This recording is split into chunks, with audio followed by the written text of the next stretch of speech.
उपमुख्यमंत्री देवेंद्र फडणवीस पुण्यातील पदाधिकाऱ्यांना त्यांनी तंबी दिली आहे। जे चांगलं काम करतील त्यांचा सत्कार केला जाईल, तर जे काम करणार नाही त्यांच्याकडे बघितलं जाईल, असा इशारा फडणवीसांनी दिला।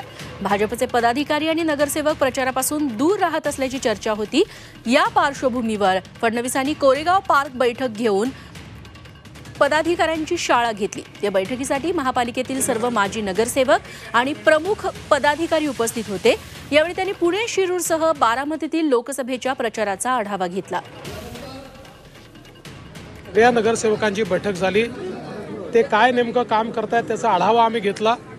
पुढच्या काळामध्ये त्यांनी काय केलं पाहिजे याची दिशा आम्ही ठरवून दिली। सगळ्या नगरसेवकांचा अतिशय उत्तम प्रतिसाद आहे। नगरसेवक आपापल्या परीनं पूर्णपणे त्या ठिकाणी ॲक्टिव्ह होऊन कार्य करतायत। मी त्यांना सांगितलं की तुमच्या कामाची अकाउंटेबिलिटी देखील आम्ही सर्वांनी ठेवली आहे, त्यामुळे जे उत्तम काम करतील निश्चितपणे त्यांचा सत्कार होईल, पण जे ठीक काम करणार नाहीत त्यांना देखील त्यांच्याकडेही विशेष लक्ष ठेवण्यात येईल असं देखील मी सांगितलेलं आहे।